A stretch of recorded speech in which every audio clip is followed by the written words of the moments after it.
Blasting பண்ணுறதுக்கு முன்னாடி இந்த மாதிரி டோர் ஃப்ரேமுக்கு பக்கத்தில் எல்லாத்துலேயும் கேப் இருக்கும்.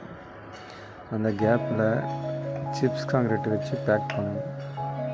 அப்படி பேக் பண்ணும்போது கிராக்ஸ் எதுவும் வராது. பிளாஸ்டிங் பண்ண பிறகு எல்லா டோர்லையும் இந்த மாதிரி செக் பண்ணிக்கோங்க. செக் பண்ணிவிட்டு பேக் நீங்கள் பிளாஸ்டிங் பண்ணால் அலோவ் பண்ணலாம்.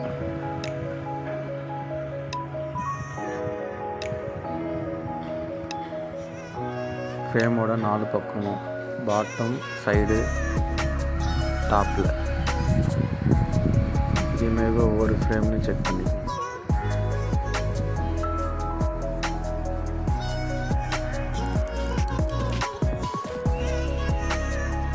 ரெண்டு பக்கமும் பண்ணிக்கணும். அவுட்டர் சைடு, இன்னர் சைடு ரெண்டு சைடுமே பேக் பண்ணணும். சிப்ஸ் காங்கிரீட் வச்சு பேக் பண்ணணும்.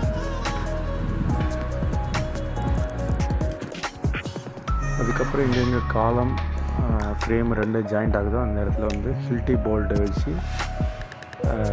ட்ரில் பண்ணிவிட்டு அதுக்கப்புறம் அந்த போல்ட்டை வச்சு டைட் பண்ணிடுங்க. அதுக்கப்புறம் நீங்கள் பிளாஸ்டிக் ஸ்டார்ட் பண்ணுங்கள்.